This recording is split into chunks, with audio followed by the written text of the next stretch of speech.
정관용의 시사본부.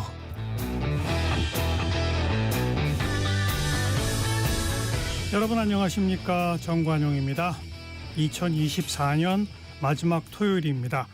송구영신, 묵은 해를 보내고 새해를 맞이한다, 이런 이야기죠. 새해를 맞이하기 전에 묵은 일들을 떨쳐내고 새로운 출발을 해야 하건만 우리에게 닥친 현실이 녹록지가 않네요. 12월 첫 주, 이 상상하지도 못했던 비상계엄 사태 이후 2주 만에 탄핵소추안 가결을 통해 윤 대통령의 직무정지까지 숨가쁘게 달려왔지만 정치권 더더욱 꼬이고 있습니다. 어제 한덕수 국무총리 겸 대통령 권한대행의 탄핵소추안이 국회를 통과하면서 이제는 최상목 경제부총리 겸 기획재정부 장관이 권한대행의 권한대행을 맡는 초유의 상황이 일어난 건데요. 원달러 환율이 치솟는 등 경제마저 어려운 상황입니다. 새해에는 어서 빨리 돌파구를 찾기를 간절히 기원하면서 12월 28일 토요일 정관용의 시사본부 시작합니다. 먼저 도로공사 연결해서 이 시각 고속도로 상황 전해드리죠. 조혜민 씨. 네, 현재 호남권을 중심으로는 눈이 내리고 있는데 오늘 오후까지 눈이 계속 내릴 것으로 보입니다. 이 지역에서 이동하신다면 감속운전으로 안전을 지키셔야겠습니다. 한편 수도권 상황 살펴보면 교통량 자체로 크게 어렵진 않습니다만 곳곳에 사고가 발생하고 있어 주의하셔야겠습니다. 백번고속도로 경기 동쪽 구리 방향으로는 구리 휴게소 내 광장부에 화재 사고가 났습니다. 날씨가 건조한 만큼 불씨 관리 철저히 해주셔야겠고요. 경기 서쪽은 사고는 없지만 송내 부근에서 양방향 밀리고 있습니다. 충청권은 1번 경부선 부산 방향으로 천안분기점과 목천 사이 답답하고 25번 논산 천안선 천안 방향 정안 나들목부터 차량터널까지 사고 여파로 속도 떨어집니다. 반대 논산 쪽은 남풍새 나들목부터 7km 구간 차가 많아서 막힙니다. 45번 중부내력선 창원 방향으로는 여주분기점과 감곡 사이 정체고 양평 방향은 충주분기점 사고 여파로 4km 구간 불편합니다. 강원권과 이어지는 50번 영동선은 강릉 방향으로 궁포와 용인휴게소를 시작으로 3, 4km씩, 강원권에선 원주 부근 통과가 가장 어렵습니다. 지금까지 한국도로공사교통센터 조혜민이었습니다.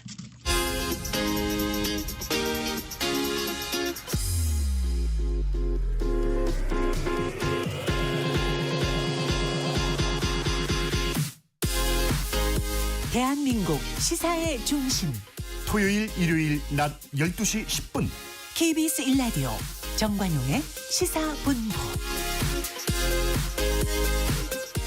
하나의 키워드로 다양한 뉴스 정리해드리는 주간 뉴스 큐레이션입니다. 한국일보의 박지연 기자, 어서 오세요.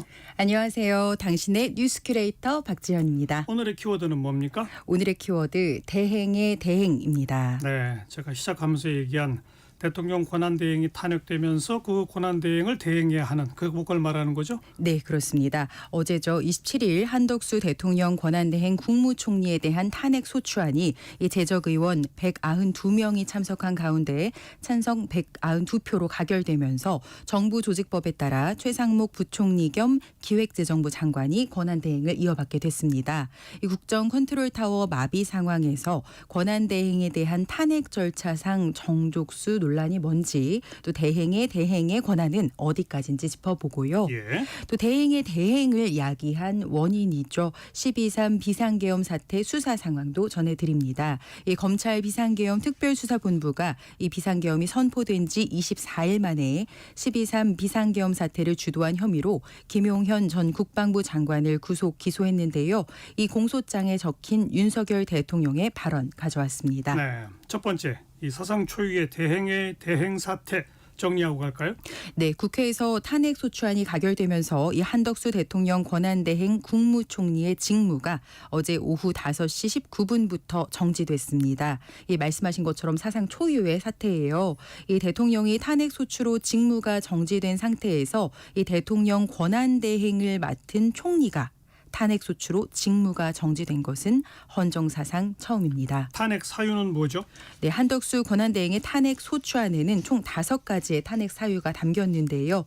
이 국무총리로서의 탄핵 사유는 3가지, 대통령 권한대행으로서 탄핵 사유는 2가지입니다. 먼저 국무총리 업무와 관련한 탄핵 사유는요. 이 김건희 여사 특검법 그리고 최혜병 특검법 제2요구권 행사 방치 그리고 비상계엄 내란 행위 공모 묵인 방조 또 한동훈 한덕수 공동 국정 운영 체제고요. 또 대통령 권한대행 업무와 관련한 탄핵 사유로는 내란 상설특검 임명 회피 헌법재판관 임명 거부가 포함됐습니다. 네. 근데 이제 의결 정족수에 대한 논란이 있었죠. 대통령 권한대행이니까 200명이냐 아니면 총리니까 151석이냐 여기 팽팽했죠. 네. 결국 가결됐다는 건 총리에 대한 탄핵으로 151석으로 해석한 거죠. 그렇습니다. 이날 우원식 국회의장이 한덕수 대통령 권한대행 국무총리의 이 탄핵 소추안 표결에 앞서 선언을 했는데요. 뭐라고 했냐면요. 이 국무총리 한덕수에 대한 탄핵 소추안은 재적의원 과반수 그러니까 151명 찬성으로 의결한다는 점을 말씀드립니다라고 했는데요. 그러자 국민의힘 의원들이 강하게 반발하면서 국회 본회의장에서 소란이 벌어졌습니다. 우원식 의장이 그렇게 해석할 수 있는 어떤 권한 같은 게 있나요? 네, 우 의장은 이 자리에서 이 국회의장은 국회법 제10조에 따라 국회의사를 정리할 권한이 있다라고 말하면서요. 이 안건의 의사 진행을 위해 의결 정족수를 판단했다라고 말했습니다. 그러니까 다시 말해서 국회의장이 가진 의사 진행권을 근거로 이 법률 유권 해석권이 본인에게 있다 이렇게 해석한 겁니다. 하지만 국민의힘 쪽 생각은 다르죠? 네, 그렇습니다. 국민의힘은 대통령 탄핵 소추안 가결 기준인 재적 의원 3분의 2 이상을 기준으로 해야 한다라고 반발하고 있고요. 국민의힘은 우 의장이 한덕수 대행 탄핵 소추안 가결 정족수로 이 재적 과반 찬성을 적용한 데 대해서 헌법재판소에 권한쟁의 심판을 청구하고 국회의 표결 결과에 대한 효력 정지 가처분 신청도 낼 방침입니다. 이 정족수 논란은 어떻게 그러면 매듭지어질 걸로 예상됩니까? 일단 최종 거취는 헌법재판소 결정에 달렸는데요. 그렇죠. 예, 심플하게 보자면 이 탄핵 소추안이 가결됐다는 것 자체가 이 헌법재판소가 탄핵 소추안을 다뤄달라고 이 국회가 헌재에 사건을 보내는 거잖아요. 이 헌재가 만약 정족수 요건을 충족하지 못했다고 판단하면 뭐 아예 각하를 할 걸로 보이고요. 그 경우에는 한덕수 권한대행의 직무 정지가 이렇게 풀리면서 다시 권한대행의 역할을 이어가게 될 걸로 보입니다. 반대로 헌재가 탄핵 소추안 표결이 유효하다 이렇게 판단하는 경우에는 어떻게 되죠? 예, 그 경우에는 헌재가 탄핵 심판을 본격화하고 재판을 할 텐데 예. 이 유효하다고 봤다는 거는요. 이 총리에 대한 탄핵으로 151표만 받아도 된다고 본 거니까요. 지금 탄핵 사유 5가지 중에서 이 국무총리 업무에 대한 탄핵 사유 3가지를 다루지 않을까 이렇게 예상이 됩니다. 이 경우에도 탄핵 심판 결과에 따라서 복귀냐 파면이냐가 결정이 되겠죠. 네, 아무튼 헌재가 최종 결정을 하는 건데 일단은 최상목 부총리 겸 기획재정부 장관이 대통령 권한대행의 권한대행을 맡게 되는 건데 이 대행의 권한은 어떻게 봐야 되나요? 이 말 그대로 이 다음 승계권자인 거잖아요. 그렇죠. 예, 최상목 경제부총리 겸 기획재정부 장관이 이 대행의 대행을 맡지만 운신의 폭은 아주 좁습니다. 이 최대행의 대대행은요. 이 대통령 권한대행의 권한대행은 권한이 굉장히 제한적이다 이렇게 스스로 한계를 인정했습니다. 그러니까 상식적으로도 이 경제부처의 수장이 본업인데 지금 외교, 국방, 안보 분야까지 도맡아야 하는 거잖아요. 또 대외 상황은 어떠냐 하면 이 도널드 트럼프 2기 정부 출범이 한 달도 남지 않은 상태에서 이후 가혹한 대외 여건에 휘둘릴 것이라는 우려가 아주 큽니다. 뭐 바깥 상황도 그렇지만 당장 나라 안의 일부터 해결해야 할 것들이 많죠. 네, 맞아요. 대내적으로는 사실 국내 정치가 극한의 혼돈으로 치닫고 있고 또 아직 바닥이 어딘지 알 수 없을 정도니까요. 지금 한덕수 권한대행이 헌법재판관 3명에 대한 임명을 거부하다 탄핵 직격탄을 맞았으니 이 바통을 이어받은 최 권한대행 체제도 같은 상황으로 내몰릴 수 있다. 이런 그렇죠. 우려가 나오고요. 최 권한대행마저 이 재판관 임명을 거부한다면 민주당이 공언한 이 따박따박 탄핵이 국무위원들이 줄지어 표적으로 찍혀서 내각이 아예 붕괴되는 최악의 시나리오까지 거론되고 있습니다. 네, 어쨌든 이제 최 대행이 헌재 재판관을 임명하느냐 마느냐가 첫 번째 관심사죠. 네. 자, 두 번째 뉴스 김용현 전 장관 공소장에 윤 대통령의 발언들이 적시가 됐죠. 그렇습니다. 이 검찰 비상계엄 특별수사본부는요, 어제 김 전 국방부 장관을 구속 기소했습니다. 윤 대통령에게 비상계엄 선포를 건의하고 선포 이후에는 군 경찰 지휘부에 이 국회와 중앙선관위 침투 그리고 정치인 등 유력 인사 체포를 지시한 혐의를 받고 있습니다. 이 불법 계엄 사건으로 재판에 넘겨진 인물은 김용현 전 장관이 처음입니다. 이 공소장에 윤 대통령과의 관련성이 어떤 식으로 나오나요? 이 검찰은 이 공소장에서요, 윤석열 대통령이 내란의 몸통이자 정점이라는 점을 분명히 했습니다. 이 검찰에 따르면요, 윤 대통령은 계엄 선포 직후 국회에서 병력을 지휘한 이진우 수도방위 사령관 등에게 수차례 전화해 이 본회의장으로 가서 4명이 1명씩 들쳐업고 나오라고 해. 아직도 못 갔냐? 뭐 하고 있냐? 문 부수고 들어가서 끌어내. 총을 쏴서라도 문을 부수고 들어가서 끌어내라 같은 의원들을 체포할 것을 지시했다고 합니다. 총을 쏴서라도 들어가라 이런 말까지 있었다. 참. 예, 정말 믿기지가 않는데요. 이뿐만이 아닙니다. 윤 대통령은 국회 계엄 해제 요구안이 가결된 이 4일 오전 1시 3분쯤에는요. 이 사령관에게 재차 전화를 해서요. 이 국회의원이 190명 들어왔다는데 이 실제로 190명이 들어왔다는 건 확인도 안 된 거고라고 하면서 이 작전을 속행하라고 지시했다 이렇게 적혔습니다. 또 이제 계엄령이 해제됐다 하더라도 내가 2번, 3번 계엄령 선포하면 되는 거니까 계속 진행해 라고 말하기도 했다고 검찰은 보고 있습니다. 대통령이 구체적으로 국회 무력화 지시를 했다고 볼 만한 대목도 있는 거죠? 예, 검찰에 따르면요. 윤 대통령은 이 포고령 발령 무렵인 지난 3일 오후 11시 이후 조지호 경찰청장에게 수차례 전화를 해서요. 조 청장, 이 국회 들어가려는 국회의원들 다 체포해 잡아들여 불법이야. 국회의원들 다 포고령 위반이야 체포해라고 지시했다고 적혀 있습니다. 네. 이 계엄이 언제부터 모의됐는지 이것도 지금 중점적으로 수사하고 있죠. 그렇습니다. 대통령과 김 전 장관이 계엄을 최소 올해 3월부터 사전 모의한 정황도 드러났습니다.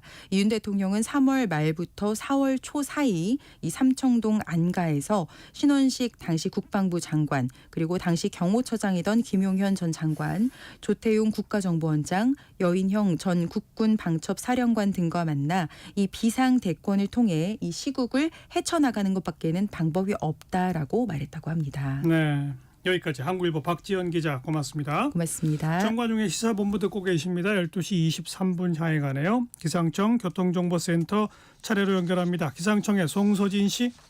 오늘까지는 많이 춥겠습니다. 오늘 낮 기온이 서울 1도, 대전 2도, 강릉, 대구, 광주 4도, 부산 6도 등에 머물겠고요. 찬바람이 강하게 불어서 체감온도가 종일 영하권에 머무는 곳이 많겠습니다.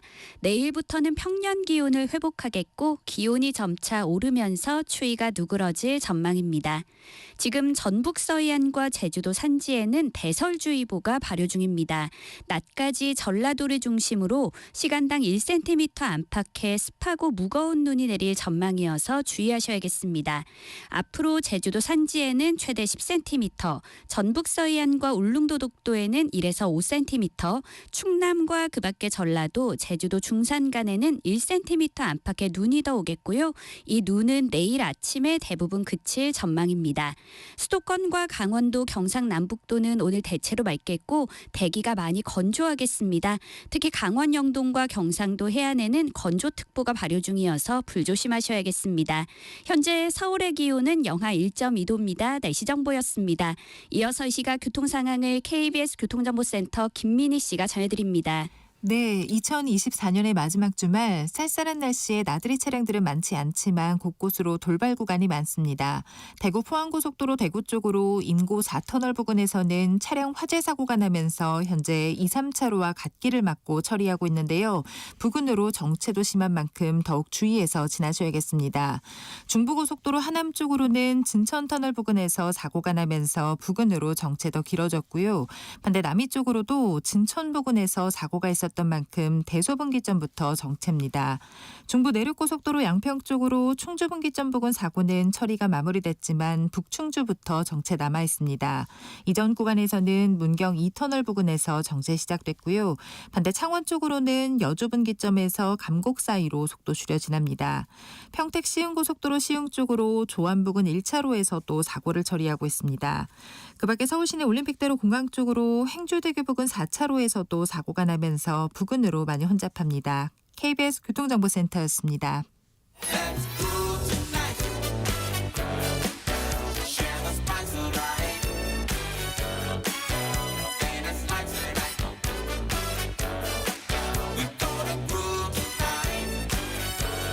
국민 MC 정관용. KBS 1라디오 정관용의 시사본부. 들어보면 달라요. 권혁중의 일타 경제입니다. 경제평론가 권혁중 씨 안녕하세요. 네, 안녕하십니까. 지금 주가는 빠지고 환율은 치솟고 이런 어려운 경제 상황을 두고 여야가 서로 남탓을 하고 있죠. 네, 그렇습니다. 지금 우리나라 상황, 경제 상황이요. 정말 어렵다는 건 아마 다들 아실 겁니다. 계엄 이후에요. 시가총액이 90조 원이 증발됐고요. 소비 심리 지수 굉장히 악화되고 있습니다. 그다음에 이제 기업 경기 실사 지수라고 해서 기업인들이 바라보는 경기 전망도 4년 9개월 만에 최대폭으로 하락했고요. 자영업자분들 다 공감하실 거예요. 지금 폐업자 수가 거의 100만 명이 육박하고 있습니다. 그러니까 이런 상황에서 이제 정치 쪽에서는요, 사실 뾰족하게 해결될 기미가 보이지 않는다라는 거죠. 최근에 한 여당 중진위원이 이런 얘기를 했어요. 탄핵 소추안이 발의되자마자 외환 시장이 요동치고 있다.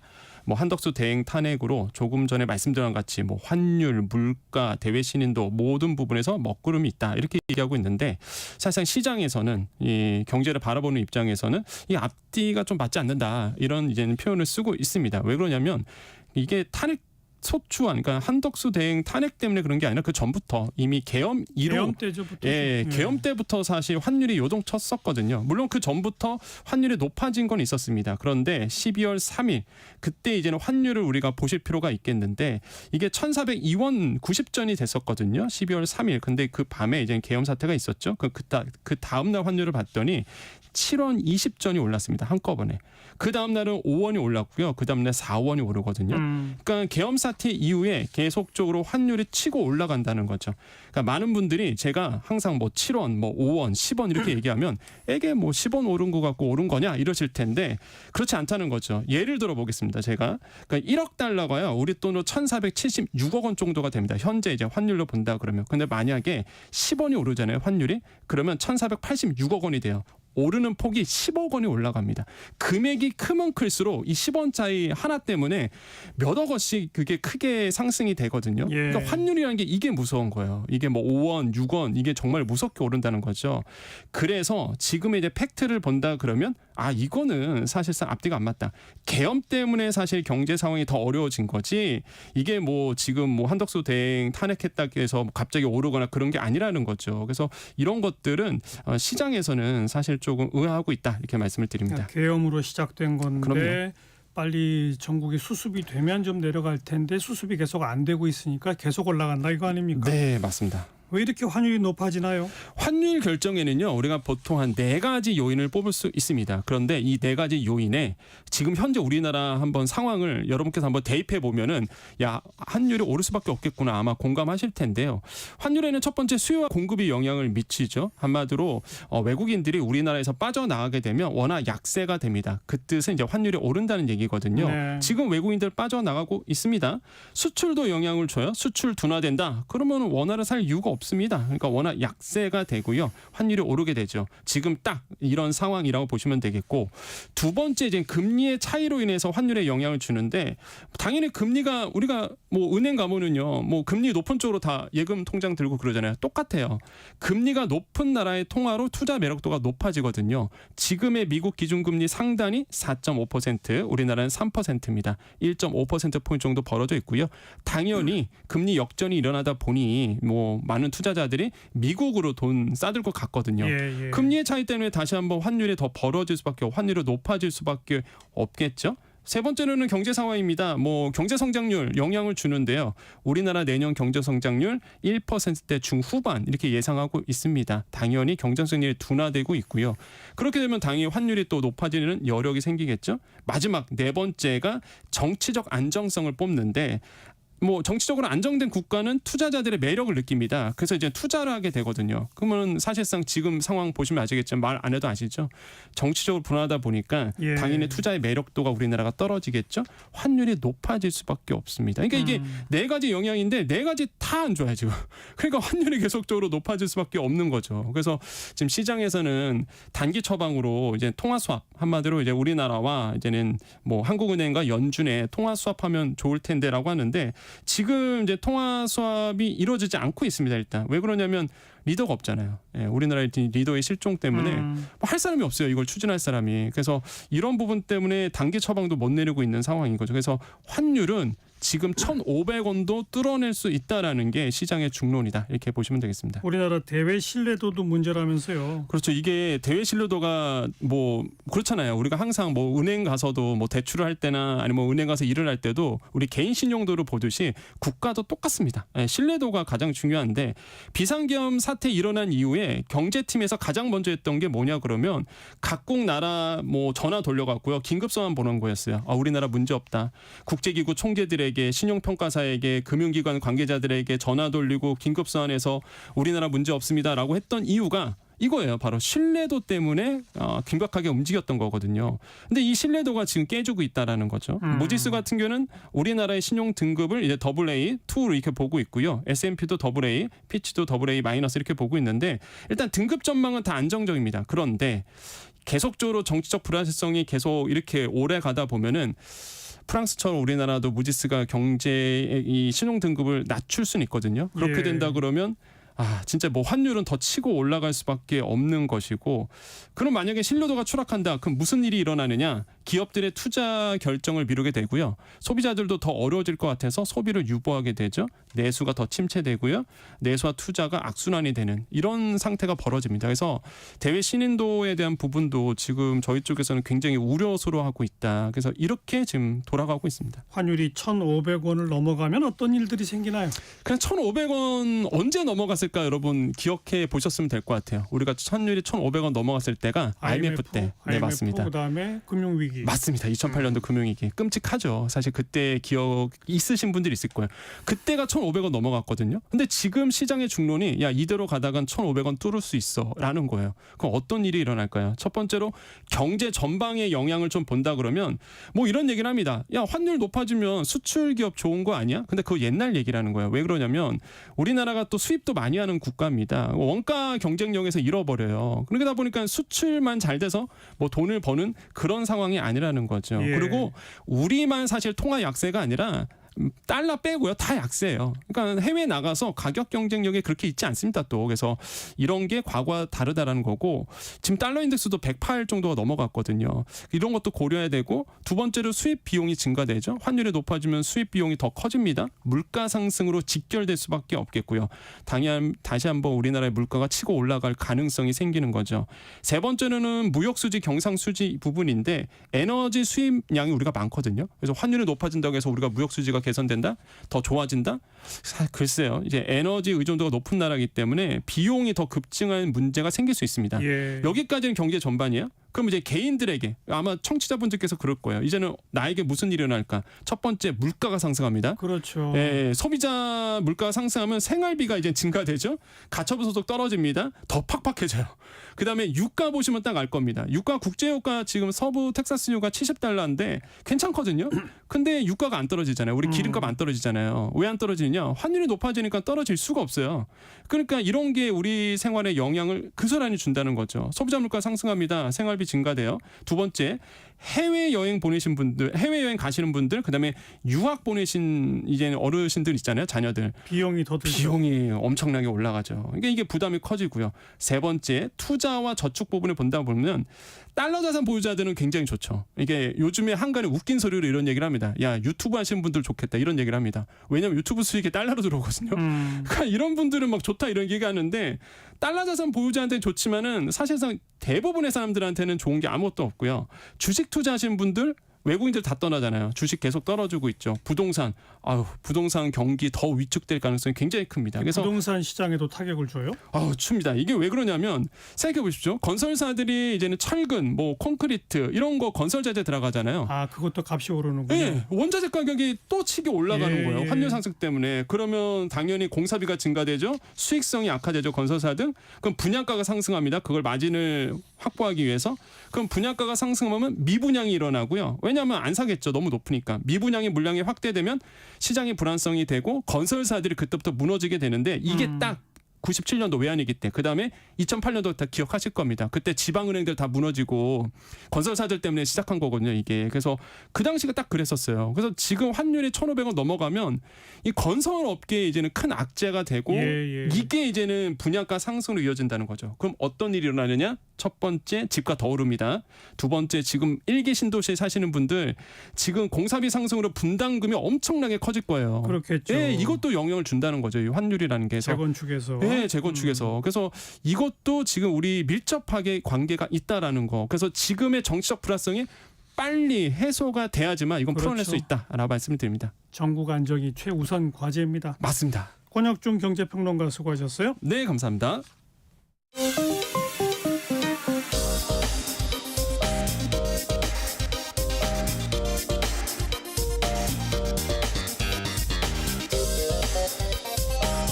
팩트체크 진짜 뉴스 정관용의 시사본부 KBS 1라디오.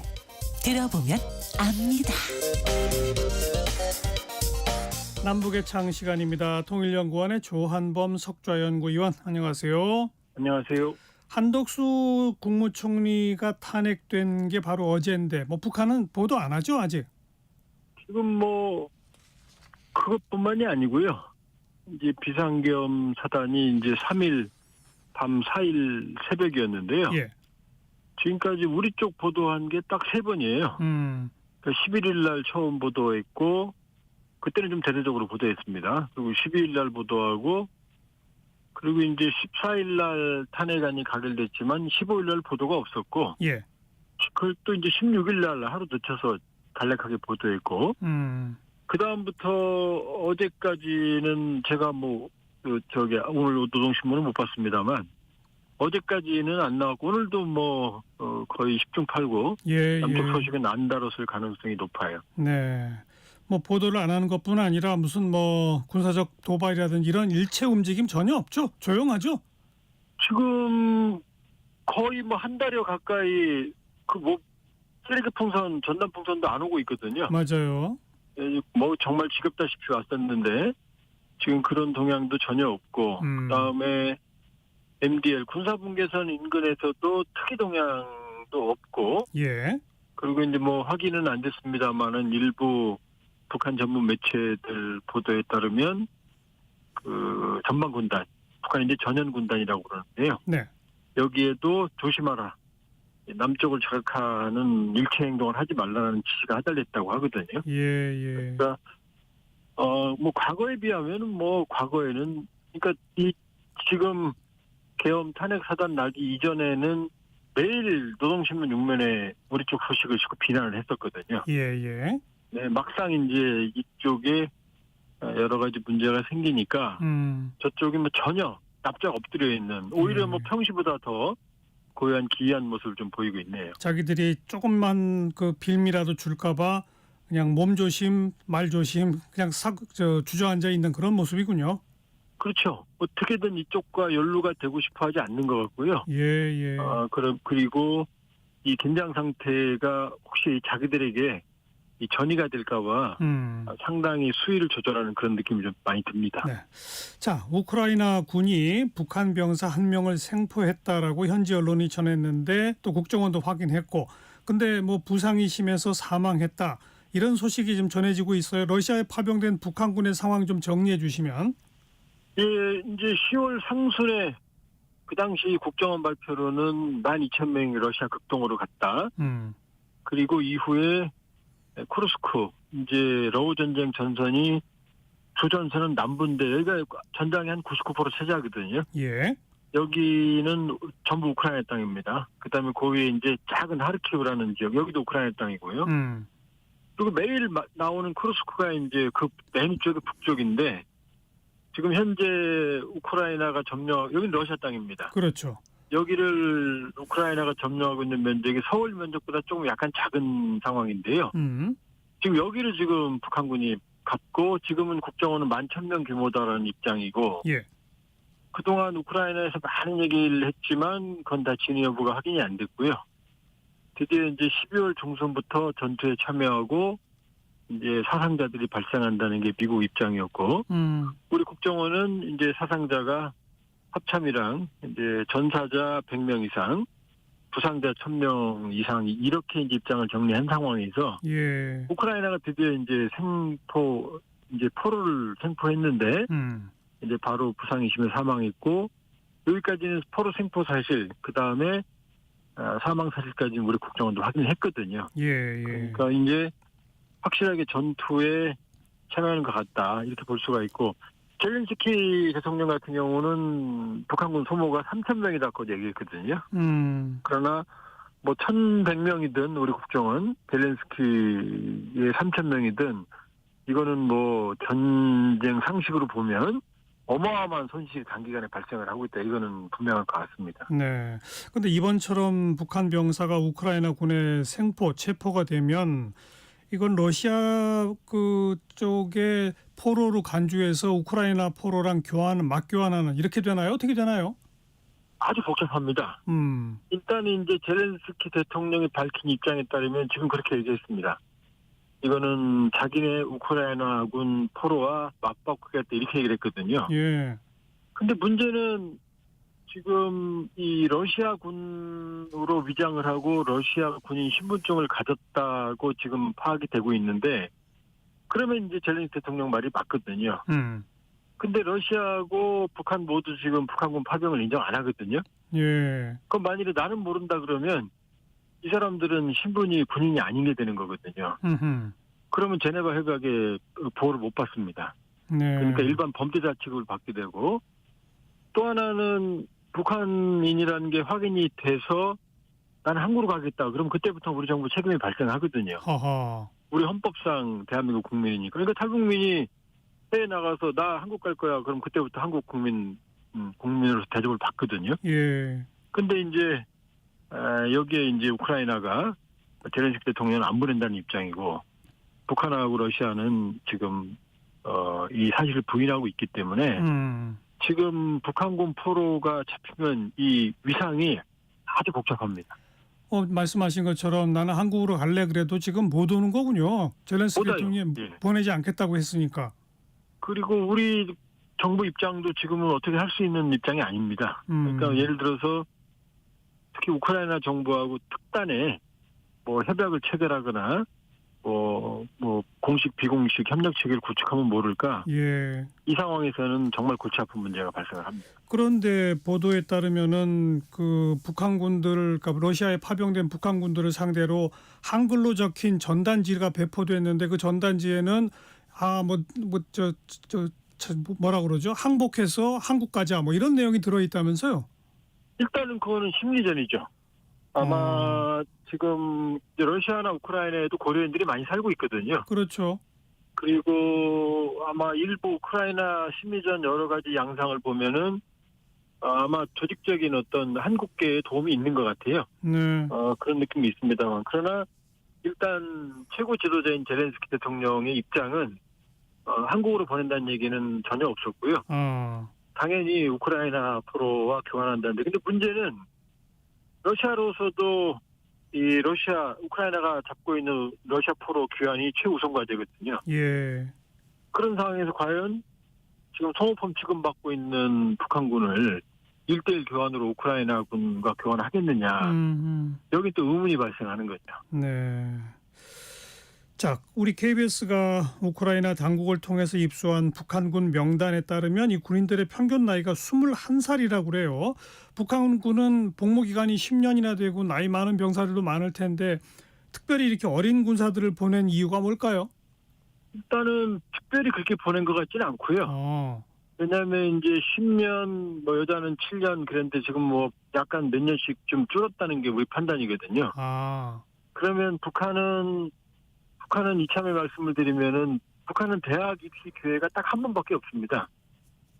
그러니까 한 군데 지원해서 떨어지면 바로 군대 가거든요. 그러니까 고등학교를 졸업하면은 바로 군대 가는 거죠. 18살에. 예. 그러니까 21살 정도면은 뭐 거의 평균 나이에 육박한다. 아, 그렇군요. 그러니까 22세, 3세까지 정도니까 이게 특이한 거라고 보기는 어렵습니다. 네. 그러니까는 뭐 특별히 어린 사람을 보냈다. 알겠어요. 그렇게 볼 수는 없죠. 그냥 일반적인 북한군 평균 연령과 비슷하게 갔다 이거로군요. 예, 아마 그렇게 봐야 될 것 같아요. 그런데 그 파병 군인들의 주소지를 보니까 뭐 평양, 개성, 평북, 강원, 자강도 등등 많은데 함경북도, 함경남도만 없다네요. 이건 또 뭘까요? 이제 그것도 조금 더 들여다봐야 되는데요. 아하. 왜냐하면 이 명단이 다수의 명단이 아니거든요. 아, 일부 명단만 확보한 거죠? 소수의 일개 분대 정도의 명단이거든요. 네. 그러니까 이제 우리가 기본적으로 가지고 있는 상식이 북한은 이제 함경남도, 함경북도 이쪽이 훨씬이 많아요. 과거에 이제 반체제 뭐 이런 활동도 많았고 조선시대 때도 그러니까 뭐 그쪽 그러니까 북한은 사실은 평안도 출신들이 장악합니다. 그리고 이제 지역 차별을 한 정도를 하니까 뭐 그쪽은 뭐 차별한다 이런 일부 보도들이 있는데 제가 보기에는 그렇지 않을 가능성도 있다. 왜냐하면 그렇게 따지다 보면 보낼 사람이 없거든요. 네. 그러니까 이 대규모 뭐 명단이 확보가 되면 모를까 지금 명단은 모집단에 좀 문제가 있다 이렇게 볼 수 있죠. 부모의 이름, 전화번호, 직업도 쓰여 있었는데 의사, 대의원 뭐 이런 직업도 있긴 하지만 뭐 사망, 또 노동자, 농장원 뭐 이렇게 이른바 서민 가정들 자녀들이 대부분이었다. 이건 또 어떻게 보세요? 아무래도 북한은 사실 부정부패가 심합니다. 그러니까 뇌물은 인간의 돌이다란 말까지 있을 정도인데. 뇌물이 인간의 돌이라고요? 예, 그냥 하는 말입니다. 그다음에 뭐 맨입 반대 월간 투쟁 이런 것도 있거든요. 그러니까 월간 투쟁은 뭐 무슨 달이라는 뜻인데 맨입으로 오지 마라 이런 얘기거든요. 비하하는 말이죠. 아마 영향이 있을 수는 있겠지만 그러나 비율로 봐서 북한의 노동자 농민이 압도적이거든요. 그렇죠. 그러니까 그 부분도 뭐 일부 고위층은 당연히 빠졌겠죠. 그러나 의도적으로 노동자 농민만 보내기에는 북한 체제상 쉽지는 않다. 그것도 좀 더 확인해 봐야 될 것 같네요. 그나저나 북한 주민들은 북한군이 지금 러시아에 갔다는 사실을 알고 있어요? 몰라요?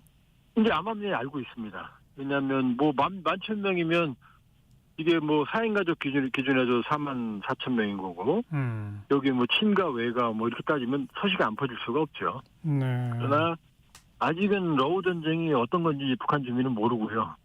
그다음에 저렇게 지금 최근 전투가 격화되기 전에 러시아 병사 하루 소모량이 1,200명이었거든요.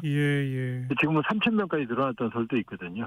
그러니까 대규모의 저렇게 전사 사상자가 발생하는 정말 끔찍한 전쟁이고 그 사지로 갔다 이런 얘기까지는 아직 안 나와 있거든요. 그러니까 간 건 알지만 아직 그렇게 눈에 띄는 소요는 없다. 다만 이제 조금씩 얘기들이 퍼지고 있는 요 정도 상황입니다. 그러나 이제 전사자 통보가 가거나 아니면 대규모 추가 파병이 되거나 이러면 얘기가 또 달라지겠죠.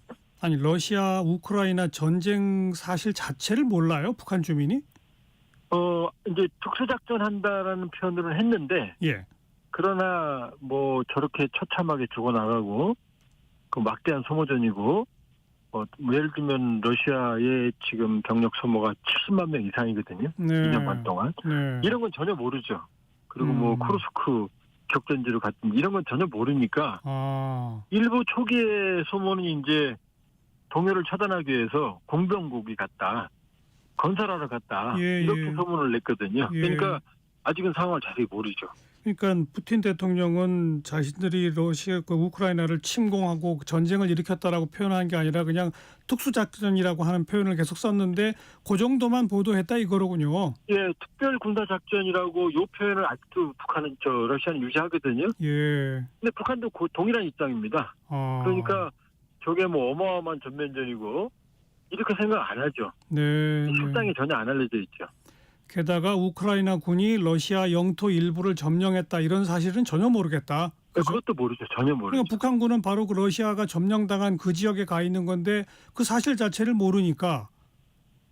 그렇죠. 그러니까 지금 북한과 러시아가 6월 달에 체결한 이제 포괄적인 전략적 동반자 관계에 대한 조약에 의하면 예.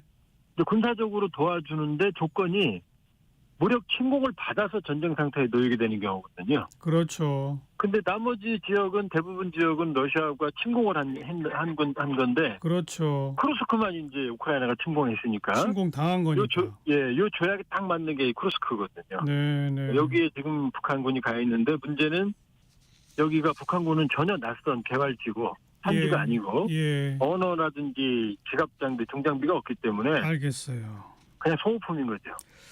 그나저나 북한 노동신문이 김정은 위원장이 푸틴 러시아 대통령한테서 연하장을 받았다라고 어제 신문 1면에 전했다는데 뭐 정상의 연하장 소식까지 이렇게 대대적으로 보도하나요?